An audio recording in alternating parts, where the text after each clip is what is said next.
le dimissioni del precedente. Los sucesos han tenido lugar en el aeropuerto de Caracas. 目前的一个共识是，它应该是来源于自然界的某一种野生动物。Un segundo túnel en construcción. هذه جاءت من دولة.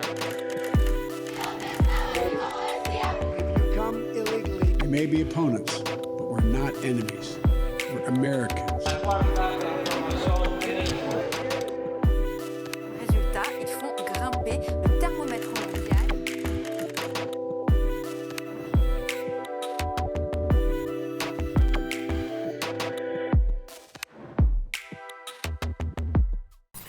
Bienvenidas y bienvenidos a Mextranjeros, el programa donde corresponsales internacionales nos hablan sobre los temas que más nos interesan. En esta ocasión hablaremos sobre la crisis en Nicaragua, también sobre la Suprema Corte de Justicia de la Nación y su relación con el presidente Andrés Manuel López Obrador, sobre la investigación Ejército Espía y las movilizaciones en Francia. Acompáñenos.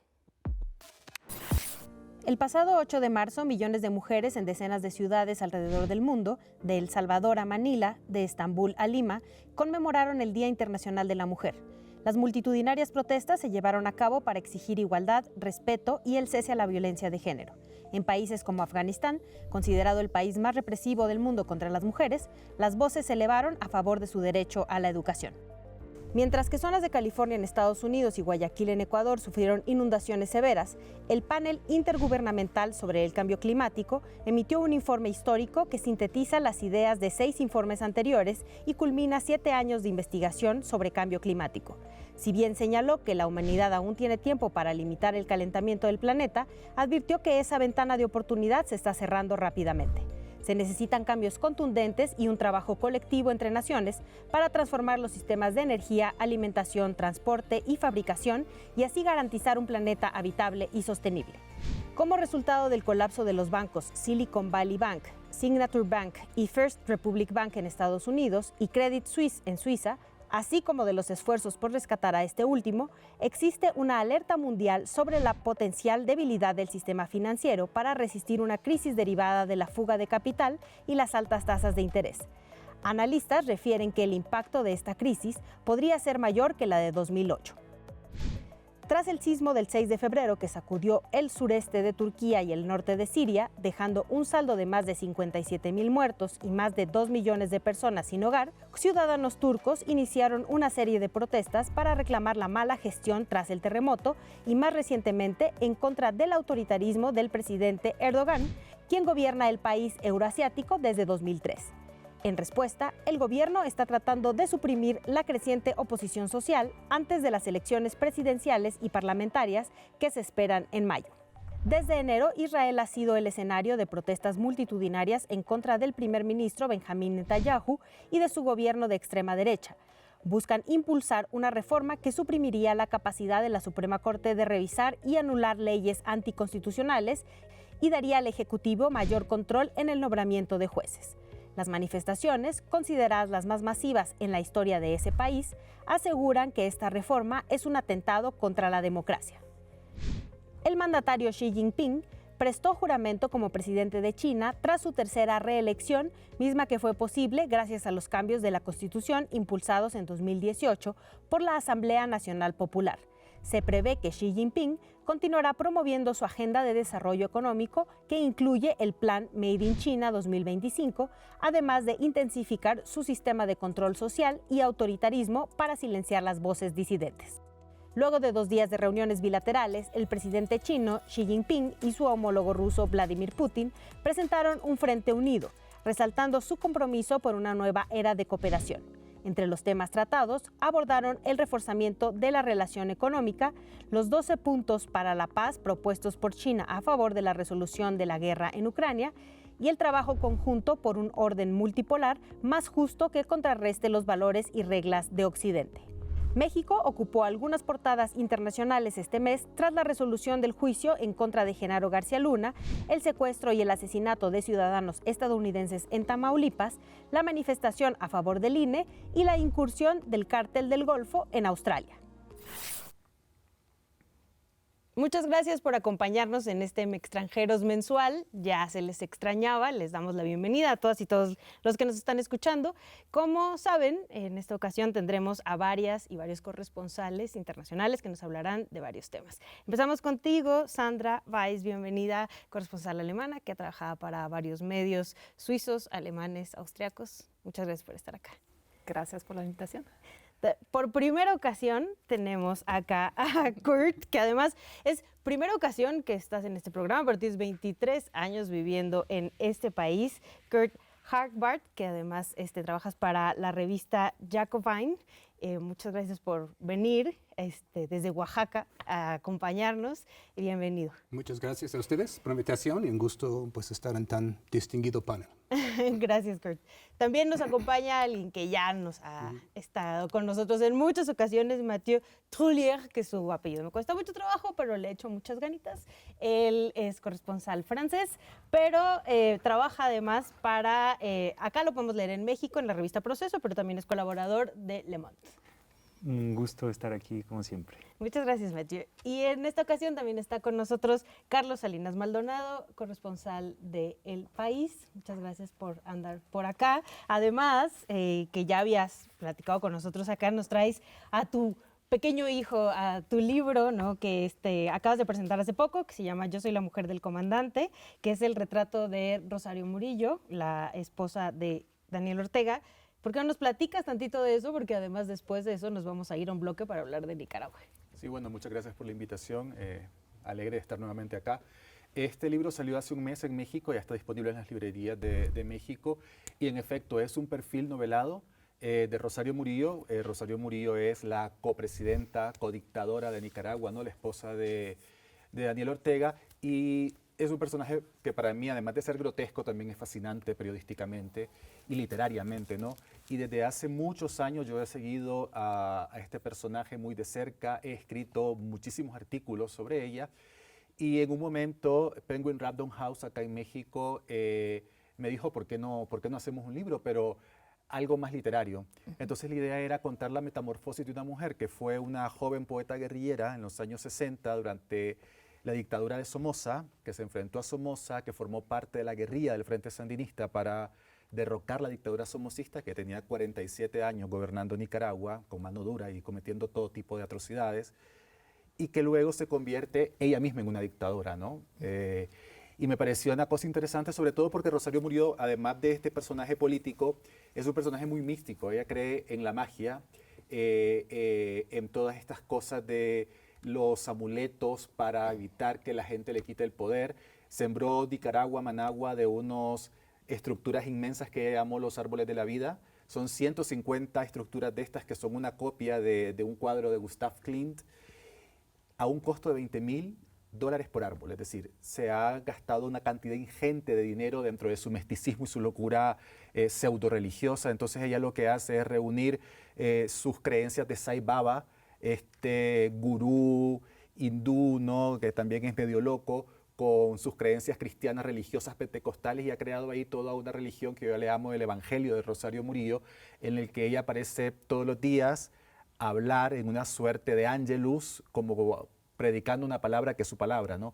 Entonces toda esta morfosis de una mujer guerrillera, poeta, política, a lo que se ha convertido este personaje grotesco está contado en Yo soy la mujer del comandante. Y ahí en Yo soy la mujer del comandante también hay un punto importante que hay que recordar siempre y que me gusta señalarlo, es que el poder de Rosario Murillo viene a partir de 1998, cuando su hija acusa por violación a Daniel Ortega.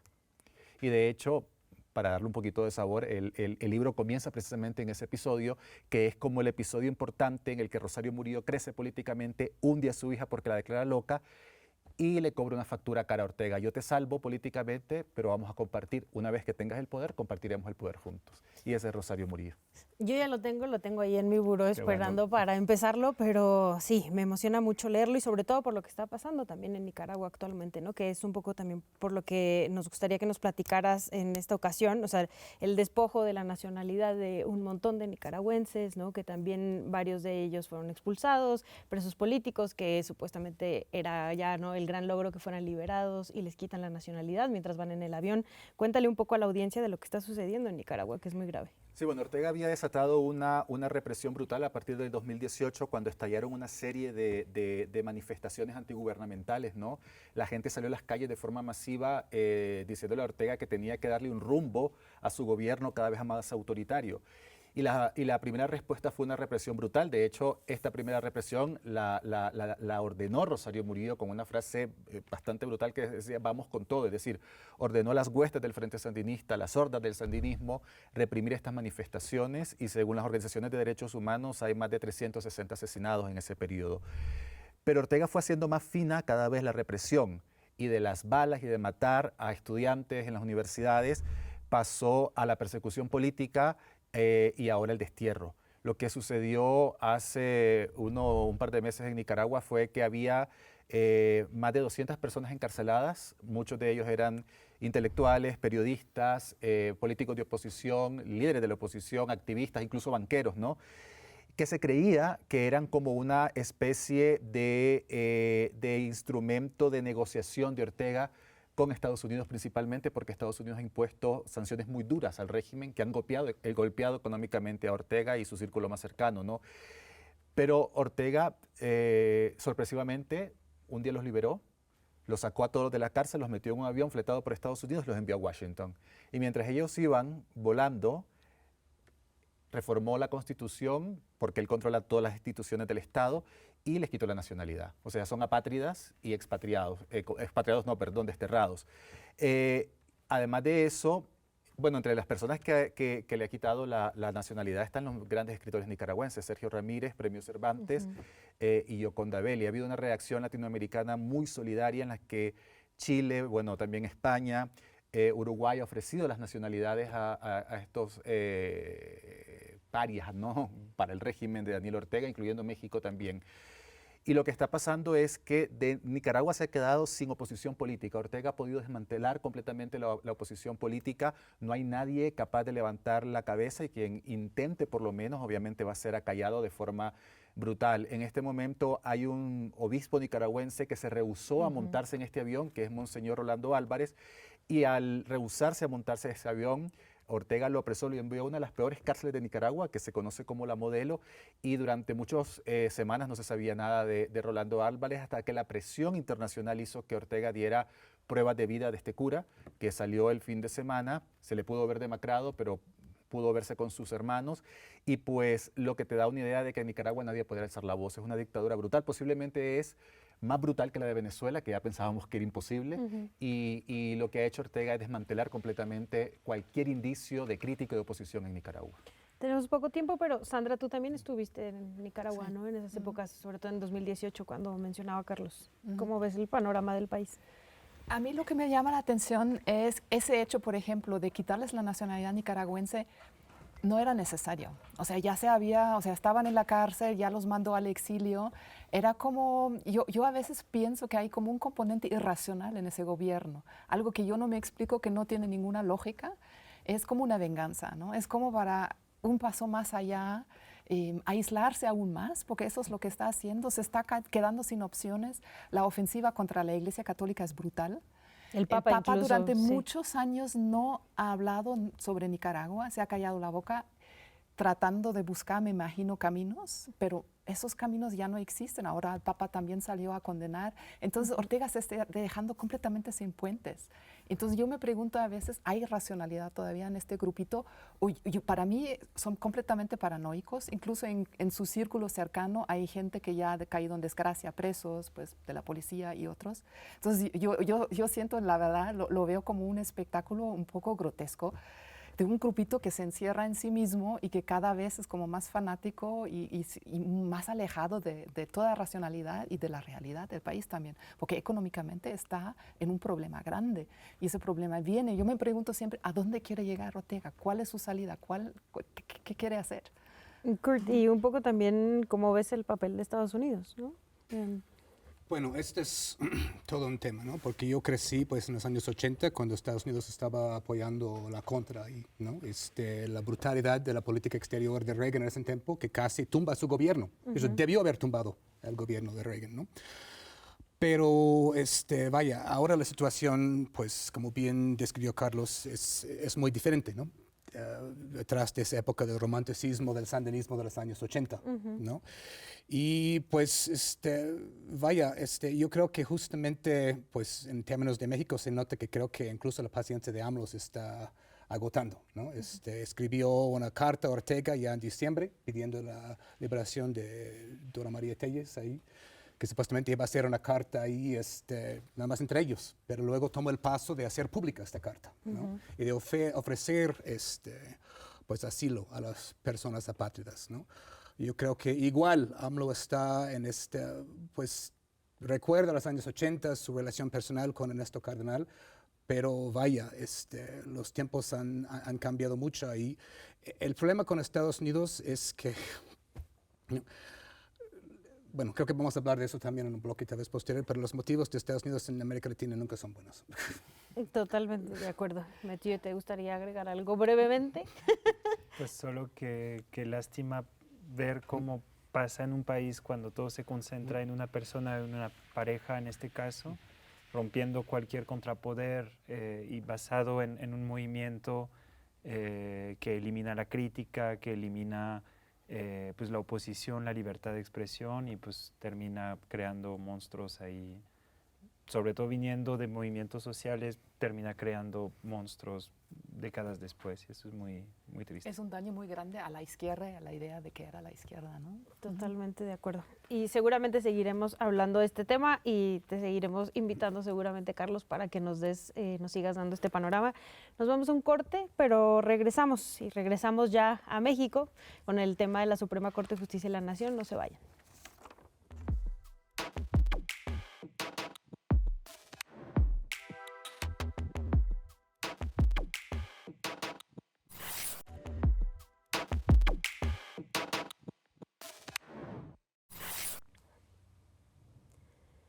Regresamos a Extranjeros y un tema que ha estado en la agenda durante todos estos meses en México ha sido la Suprema Corte de Justicia de la Nación, ¿no? La tesis de la ministra Yasmín Esquivel, todo lo que se ha suscitado con la Universidad Nacional Autónoma de México, también la elección de la ministra Norma Lucía Piña como la primera ministra presidenta mujer y recientemente la suspensión del llamado Plan B del Instituto Nacional Electoral por el ministro Javier Lainez. Kurt, platícanos un poco, ya tenemos temas así como para hablar por horas, pero más o menos sintetizado, cómo ha estado y qué has estado jugando en la Suprema Corte de Justicia de la Nación.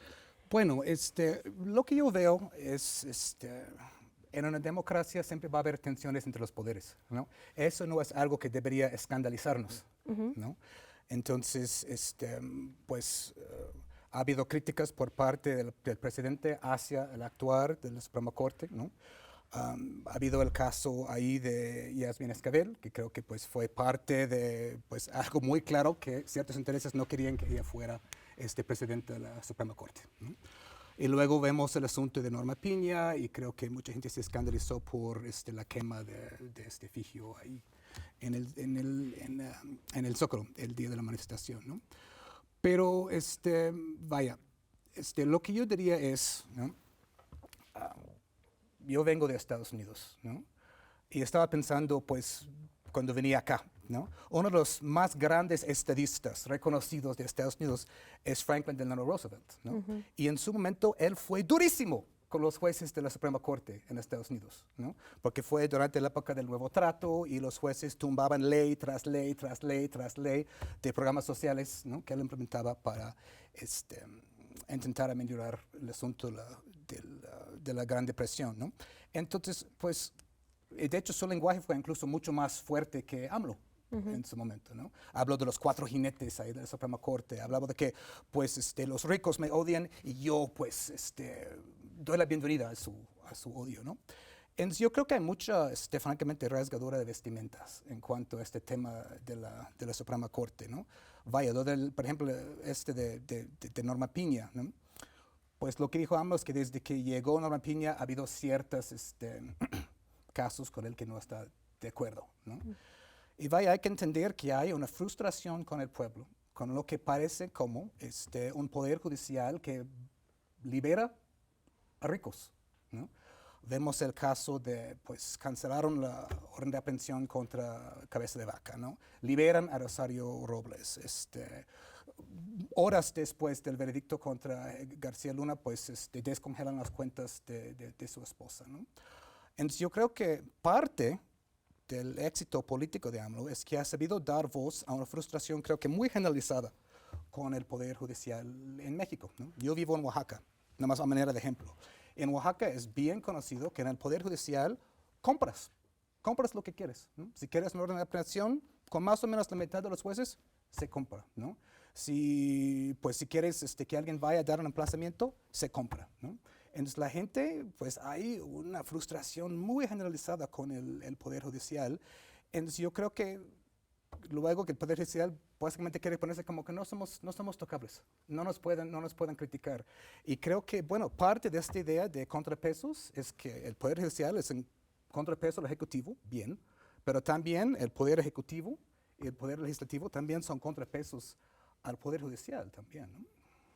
Que justo con lo de Lainez el presidente decía que fue algo aprobado por uno de los poderes, ¿no? Que es el legislativo, y el contrapeso en ese caso era la Suprema Corte.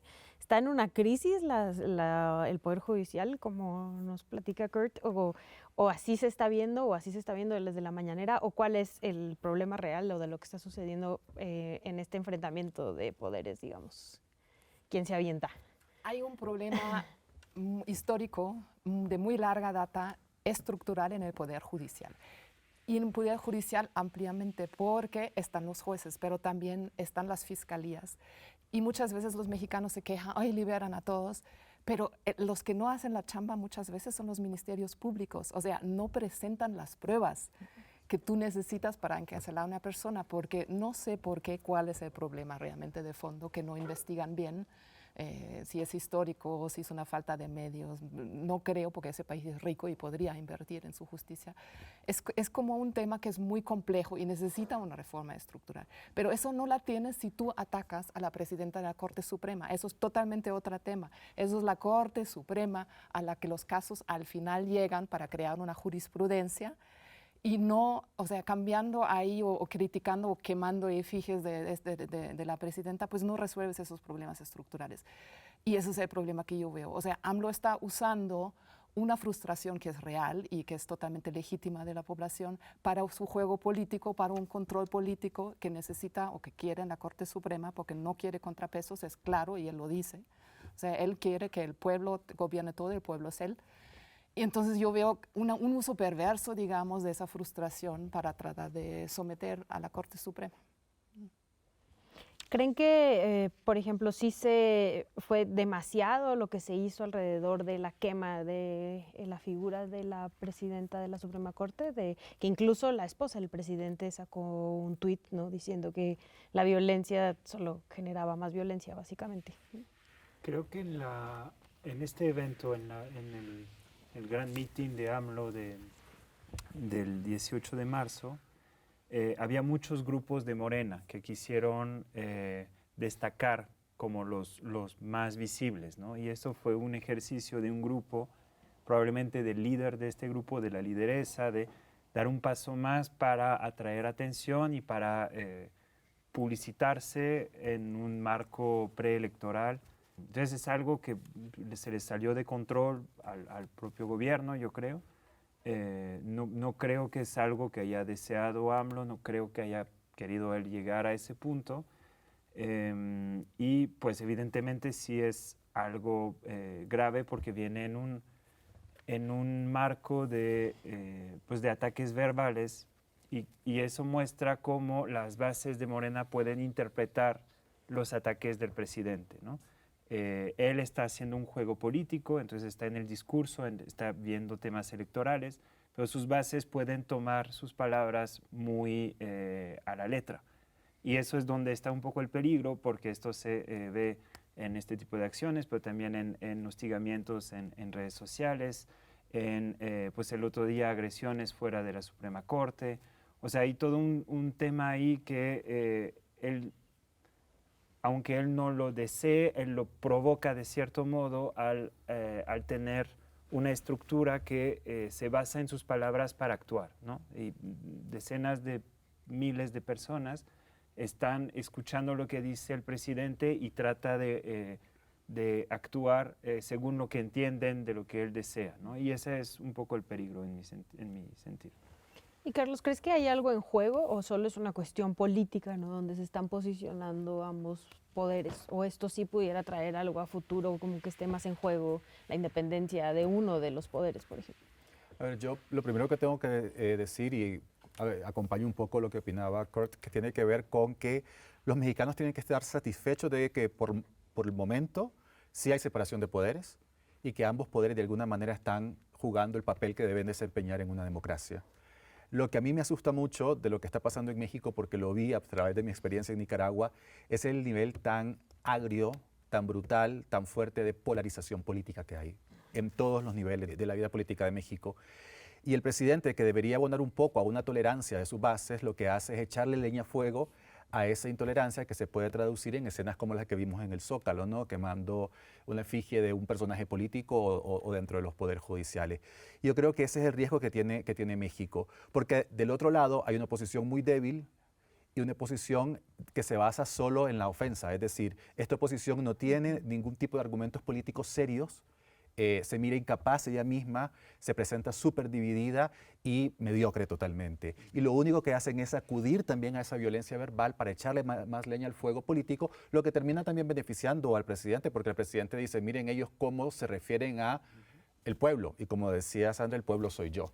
Entonces yo creo que lo que aquí el peligro latente que se puede traducir en un deterioro político mayor es ese nivel de polarización que se va a ir fortaleciendo y entorpeciendo el discurso político en la medida que nos acerquemos a las próximas elecciones.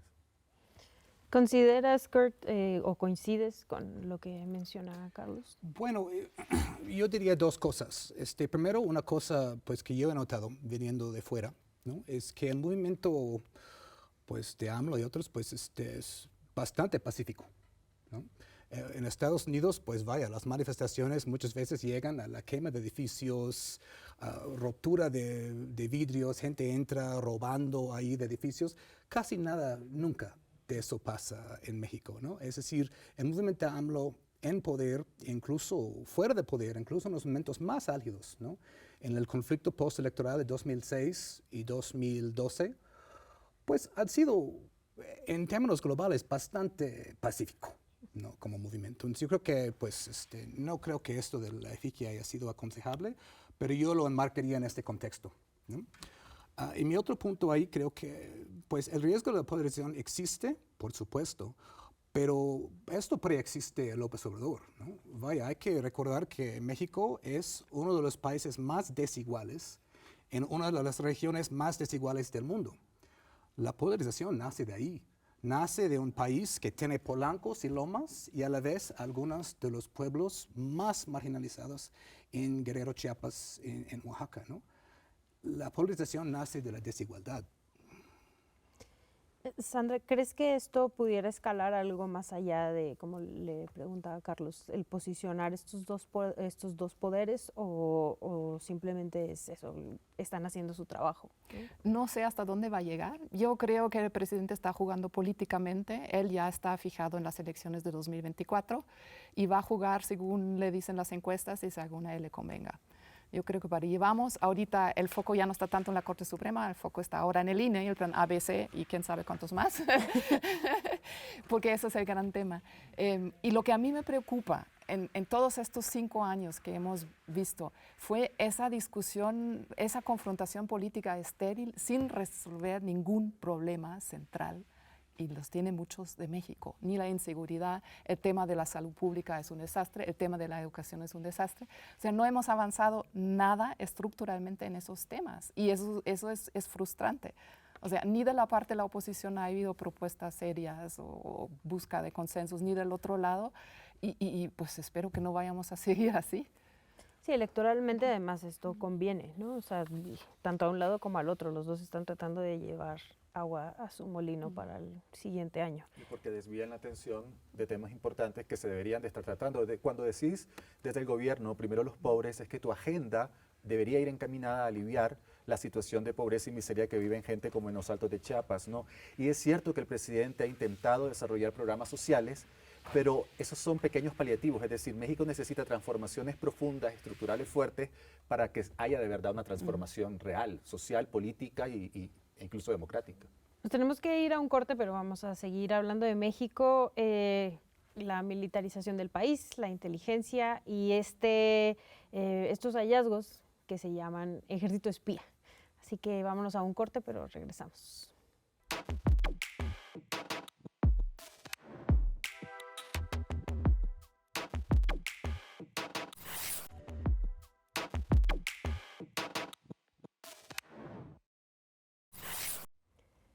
Gracias por seguir sintonizando la señal de TV UNAM y Viéndome Extranjeros. Empezamos contigo, Sandra, sobre un tema que también en estas semanas ha estado en la agenda pública, que es esta investigación que sacaron periodistas y organizaciones de la sociedad civil sobre el espionaje de la Secretaría de la Defensa Nacional a personas defensoras de derechos humanos con un malware que ya conocemos acá, llamado Pegasus. Ya hemos hablado del tema anteriormente. Cuéntanos un poquito sobre lo que está sucediendo y si es espionaje o no, porque también ya el presidente dijo que no era espionaje. ¿Qué? Bueno, eso es sujeto a definición, pero bueno, se trata de información confidencial que están usando, ¿no? Sin autorización, digamos. Si lo quieres llamar espionaje de otra manera, yo creo que eso es un término nada más verbal, pero en el fondo es eso. Lo que a mí me llamó la atención de ese caso, o sea, son varios puntos. Primero, ¿existe ese centro de inteligencia militar o no? Porque AMLO nunca dijo claramente, y cada vez que lo estuvieron preguntando en la mañanera, se pasó por el lado, por esquivas. O sea, me gustaría saber, señor presidente, ¿existe o no existe ese centro? ¿Y quién lo vigila? Porque, digamos, coleccionar informaciones, eso lo hacen todos los estados. O sea, eso es algo normal. Y que los militares lo hagan es también normal. Pero deberían enfocarse a la seguridad nacional. Entonces yo me pregunto, espiar periodistas, espiar defensores de derechos humanos, espiar feministas, ¿realmente son temas sensibles para la seguridad nacional? ¿Por qué no espían pues, potencias extranjeras, seguridad narcotraficantes? O sea, eso me parecía como más el objetivo principal. Según Guacamaya Leaks, la lista es todo menos eso. Entonces yo me pregunto, ahí hay un problema. ¿Y quién los controla? O sea, existen en Alemania, hay un espionaje, hay una inteligencia militar, hay una inteligencia civil, pero tienen que rendir cuentas ante el Bundestag, que es el Parlamento alemán. En sesiones cerradas, son secretas, o sea, no sale lo de ahí, pero tienen que rendir cuentas. ¿Aquí qué onda? O sea, quiero saber qué pasa, quién los controla, ¿no? Porque si existe un peligro real, ¿quién hace qué cosa con esa información? Eso es lo que a mí me preocupa mucho. Incluso uno de los hallazgos es que en el informe que le dan al secretario de la Defensa Nacional es que no se haga pública esa información ni se agrega a la carpeta oficial de investigación, ¿no? Entonces, justo no hay alguien que esté observando más allá de lo que ellos están trabajando, por lo menos no lo sabemos. No sé si quisieras, Kurt, hablarnos un poco al respecto sobre esta problemática y también pues, de esta historia de las y los militares en México, pero las y los militares en todos los países, incluyendo Estados Unidos, ¿no? Y cómo controlan muchas partes de la seguridad en el mundo. Nos hablabas hace rato de cómo Estados Unidos intervenía cuando el sandinismo, ¿no? Y mucho tiene que ver con esa inteligencia militar. Bueno, el asunto de ejército espía es obviamente preocupante, ¿no? El ejército no está facultado para espiar y pues cualquier trabajo de inteligencia de entrada necesita una orden judicial. Creo que pues en eso todos estamos de acuerdo. Esto ha sido, pues como siempre dicen, la política es escoger entre inconvenientes, ¿no? A veces AMLO llega al poder, pues ve a una policía federal podrida y comprometida, ve una situación con el AFI podrida y corrompida, y optó por lo que él consideró un mal menor, que fue pues respaldarse en el ejército, ¿no? Vimos justo ahorita en el juicio de García Luna, ¿no? Es decir, la Policía Federal estaba, según el Rezambada, cargando cocaína desde el aeropuerto de aquí, Benito Juárez, ¿no? Pues el cártel de Sinaloa estaba incluso usando uniformes, ¿no? de la AFI, ¿no? Entonces, AMLO escoge su mal menor, pero vaya, es un ejército muy autoritario. Ese es el ejército de Tlatlaya, ese es el ejército de Ayotzinapa, ¿no? Entonces yo veo que AMLO está intentando jalarlos hacia, ¿no? Ser un ejército para un país democrático, pero sigue habiendo esos enclaves de autoritarismo dentro del ejército, ¿no? Y esto es preocupante, ¿no? Ahora, en cuanto a Estados Unidos, yo mencioné esto en el primer bloque porque creo que hay, bueno, estoy seguro que hay, desde Estados Unidos, ¿no?, una campaña muy clara de intentar mostrar a México como un estado fuera de control, ¿no? Hay golpes desde la prensa estadounidense, un día sí y el otro también, ¿no?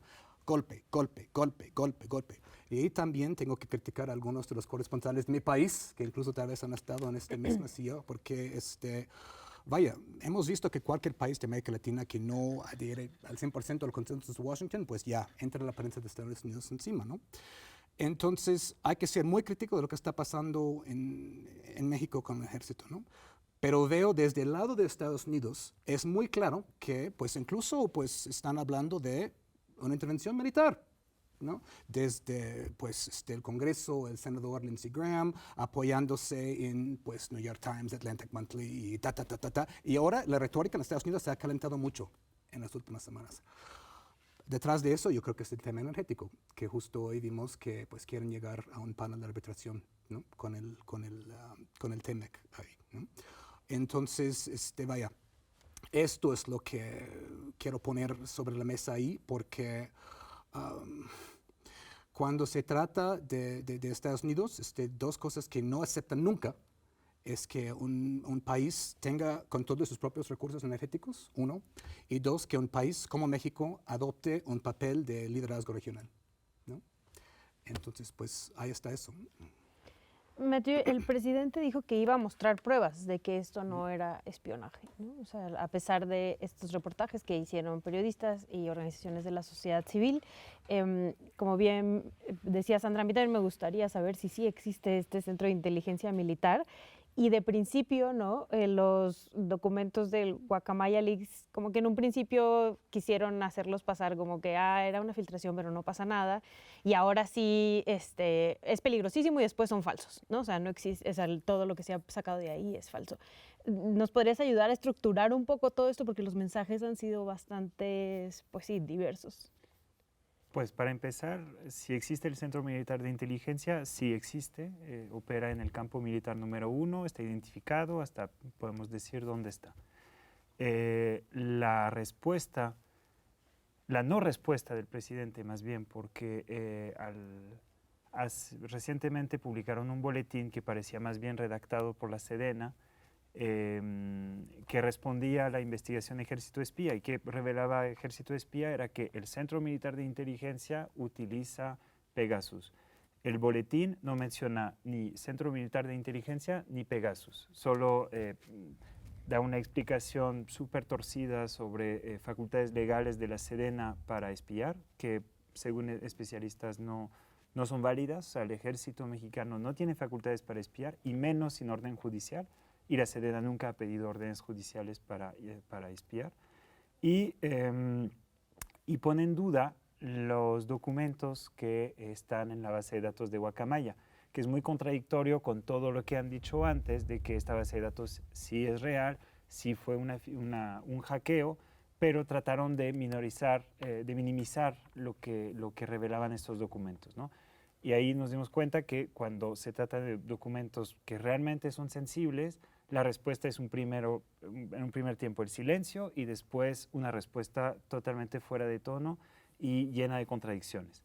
Entonces, lo que se vio en esta no respuesta del gobierno, de la presidencia de la República, fue un respaldo al ejército mexicano en un tema muy sensible, porque, para regresar al tema principal, ya nos estamos dando cuenta que el ejército no solo espía, sino que espía sin rendir cuentas a nadie. Esto creo que lo dejó bastante claro el presidente cuando se le preguntó, y él dijo que confiaba en los generales, en que ellos no estaban espiando, sino haciendo inteligencia, pero que confiaba en ellos.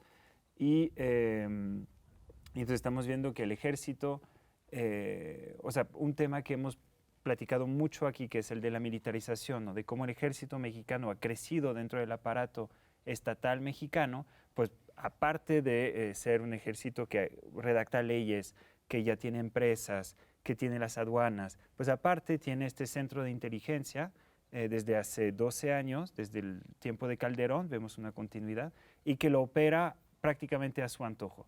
Lo que pudimos ver en una investigación de hace 2 años sobre Pegasus es que la Sedena muchas veces utiliza el espionaje para labores de narcotráfico, pero también para espiar a los activistas del centro de la montaña Tlachinolan, que han acompañado a los familiares de Ayotzinapa, pues a Raimundo Ramos, activista de Tamaulipas, que han espiado a periodistas, a defensores de derechos humanos sin rendir cuentas a nadie y para un uso muy arbitrario de esta información. Y ahí es donde faltan esos controles sobre el ejército en general y sobre el espionaje militar en este caso. Carlos, para cerrar contigo, este apoyo, ¿no?, a la Secretaría de la Defensa Nacional por parte del presidente, yo hubiera esperado honestamente que el presidente dijera: vengan y rindan cuentas, ¿no? Y no es yo voy a hablar por ellos y casi voy a parar el golpe. ¿Sí es tan poderosa así la Secretaría de la Defensa Nacional en este país? Yo creo que todo lo que tiene que ver con la defensa y con el tema militar tiene muchísimo poder.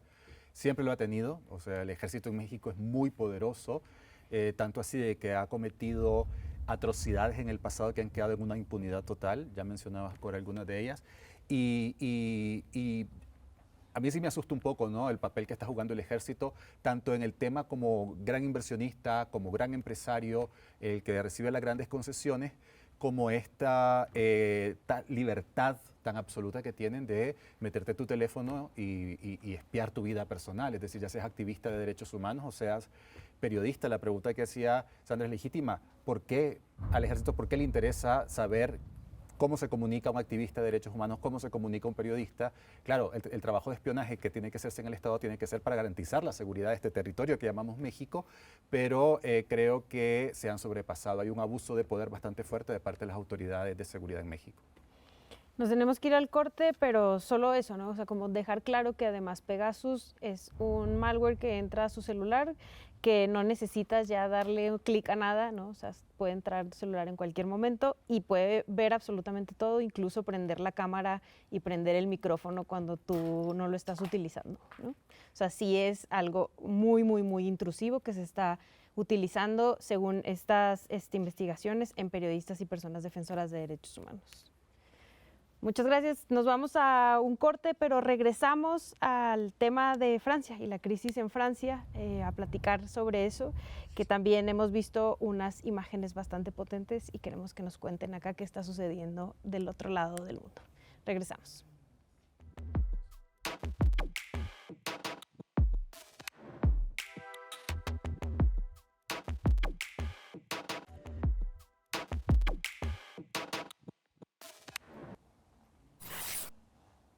Continuamos en Extranjeros y regresamos para hablar de esta propuesta de una nueva ley de jubilación en Francia y todas las manifestaciones que ha habido alrededor y la polémica también por el presidente, en contra del presidente actual, que no da su brazo a torcer a pesar de las manifestaciones. Cuéntanos, Mathieu, lo que está sucediendo en Francia y si se puede hablar de esta primavera francesa que le llaman ya en muchos medios.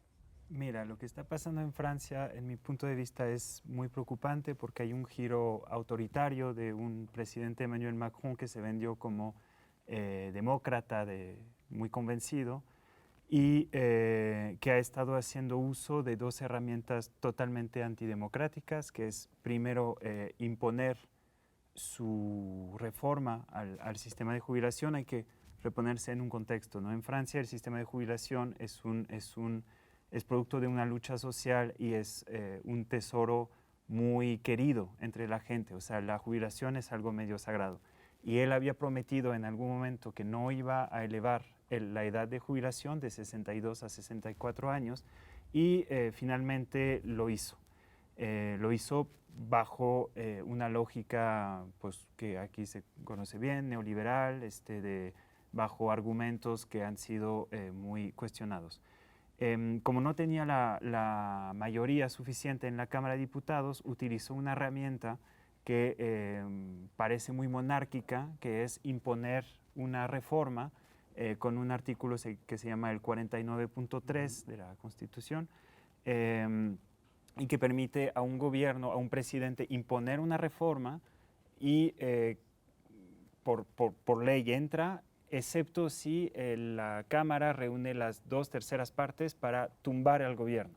Entonces hicieron los cálculos y salieron que se iban a salvar gracias al apoyo de la derecha, y entonces impuso esta ley a pesar de que venían haciéndose pues un movimiento social bastante importante.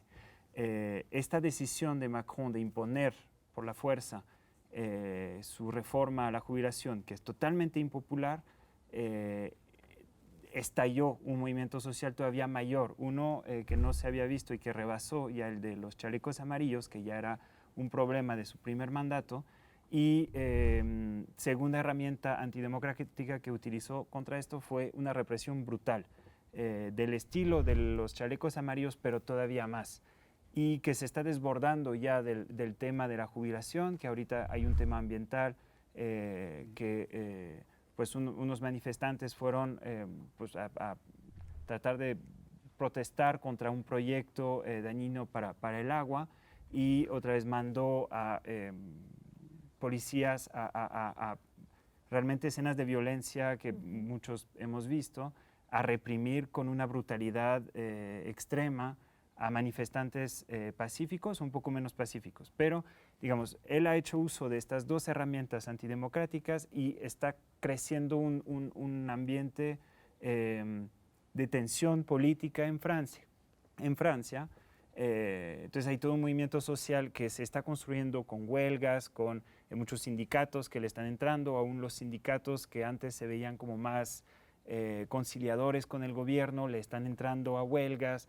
Hay una ola de anti-Macron que está bastante potente, un movimiento social bastante organizado, bastante emocionante de ver desde afuera, pero una preocupación un poco genuina, que es que al tensar tanto este país, que ya lleva varias elecciones con la ultraderecha llegando a la segunda vuelta, pues existe un poco el riesgo de que esto avive todavía más estas tensiones sociales y pavimente el camino a la ultraderecha. Y esto mucha gente en Francia lo ve como una traición de Macron a su supuesta vocación democrática, porque él fue electo la vez pasada por su segundo mandato en contra de la ultraderecha. La gente votó por él, no por su programa, sino para evitar que la ultraderecha llegara, y él está haciendo todo, al parecer, para que ultraderecha llegue al poder. Entonces, muy preocupante lo que pasa, un movimiento social,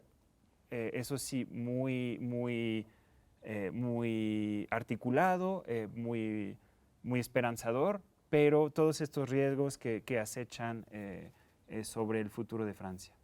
Sandra, ¿y cómo se ve ahora lo que está sucediendo en Francia, en Europa, ¿no? O sea, ¿cómo lo están volteando a ver? Francia ha acaparado un poco las portadas, pero en Alemania ayer hubo una gran huelga y no había ningún bus, ningún tren, casi no había aviones. El país estaba parado ayer también. Entonces, eso no es un fenómeno aislado, lo ves en toda Europa.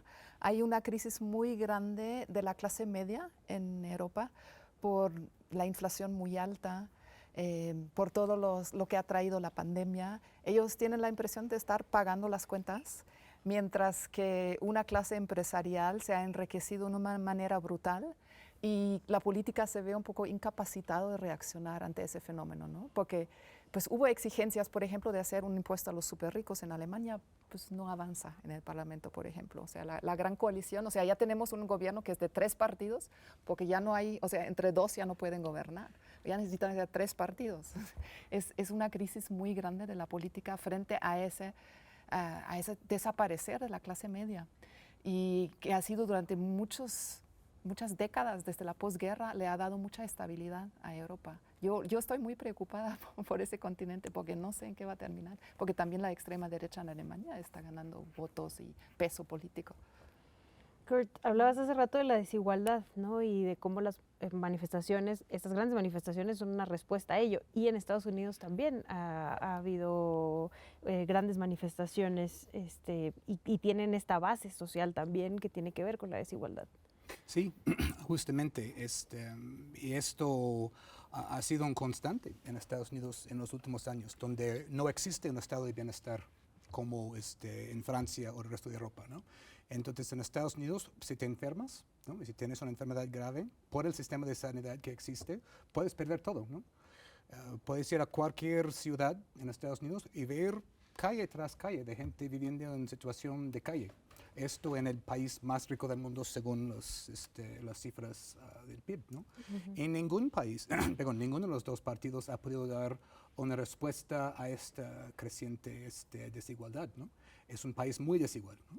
Los republicanos pues tendiendo cada vez más hacia la derecha, una ultraderecha, y los demócratas pues cerrando el paso a alguien como Bernie Sanders, que tenía cierta propuesta para intentar dirigirse a esos problemas crónicos del país. Entonces, esto pinta para seguir, ¿no? Y también es preocupante, ¿no?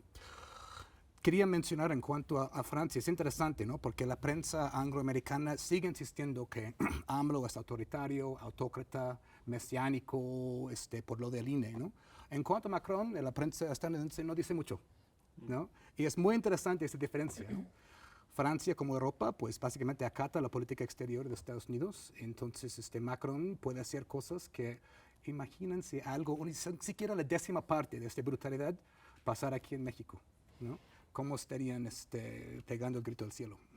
Tengo que cerrar, pero... De hecho, en Francia es interesante porque en general ha habido históricamente un respeto institucional de los medios hacia la figura del presidente.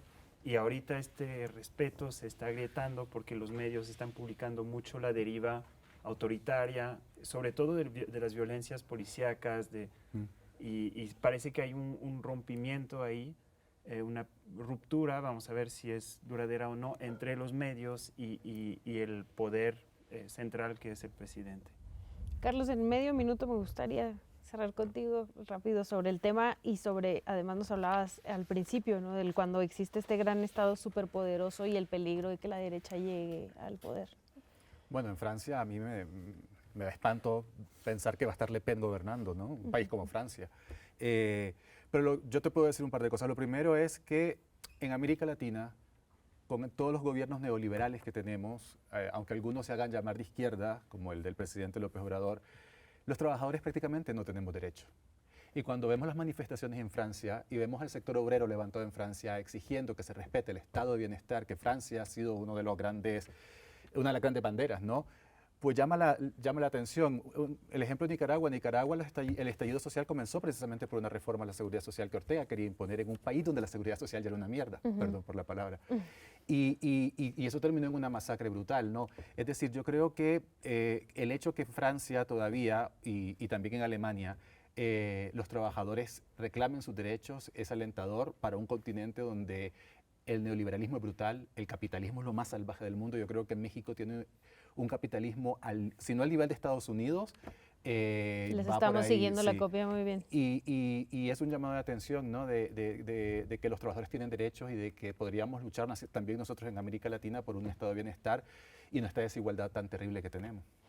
Pues muchas gracias a todos y a ti, Sandra, por acompañarnos en esta ocasión en Extranjeros. Nos vemos el próximo viernes del siguiente mes. Acá andaremos en TV UNAM. Recuerden sintonizarlos. Hasta luego. Muchas gracias.